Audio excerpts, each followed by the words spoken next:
പ്രിയപ്പെട്ട പ്രേക്ഷകർ കണ്ടതുപോലെ കഴിഞ്ഞൊരു ദിവസം ഈ ആലപ്പാട് പഞ്ചായത്തിൽ സുനാമി ആഞ്ഞടിച്ച ചില പ്രദേശങ്ങളിൽ ഒക്കെ നമ്മൾ പോയി. അഴീക്കൽ പഞ്ചായത്തിലൊക്കെ പോകുമ്പോൾ ഇപ്പോഴും ആ പഴയ ദുരന്തത്തിൻ്റെ അനുരണനങ്ങൾ അവിടെയുണ്ട്. 121 ആളുകൾ മരിച്ച സ്ഥലമാണതൊക്കെ.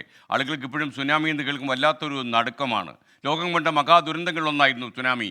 ഇത് ആഞ്ഞടിച്ചിട്ട് ഇന്നേക്ക് 19 കൊല്ലമാകുന്നു.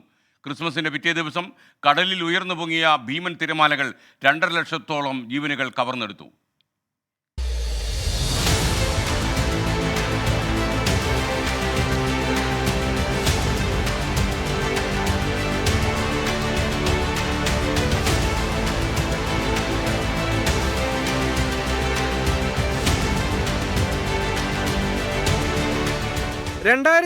ഡിസംബർ 26 ഇന്തോനേഷ്യൻ ദ്വീപായ സുമാത്രയിൽ പ്രാദേശിക സമയം രാവിലെ 7:59.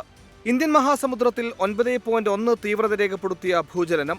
അതിന്റെ തുടർച്ചയായാണ് രാക്ഷസ തിരമാലകൾ രൂപം കൊണ്ടത്. മിനിറ്റുകൾക്കുള്ളിൽ ഇന്തോനേഷ്യൻ ദ്വീപസമൂഹങ്ങളെ സമുദ്രം വിഴുങ്ങി. 2 മണിക്കൂറിനകം ഇന്ത്യയിലും ശ്രീലങ്കയിലും സുനാമി ആഞ്ഞടിച്ചു.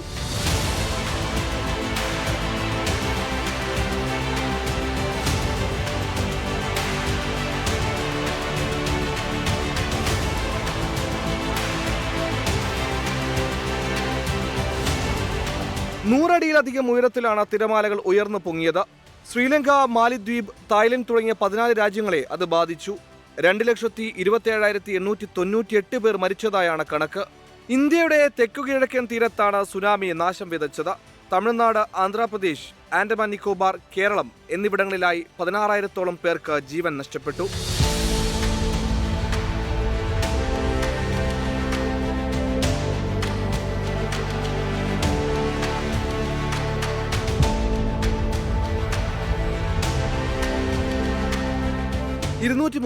പേരാണ് കേരളത്തിൽ മരിച്ചത്. 3000-ലധികം വീടുകൾ തകർന്നു. ആലപ്പാട് മുതൽ അഴീക്കൽ വരെ 8 കിലോമീറ്റർ തീരം കടലെടുത്തു.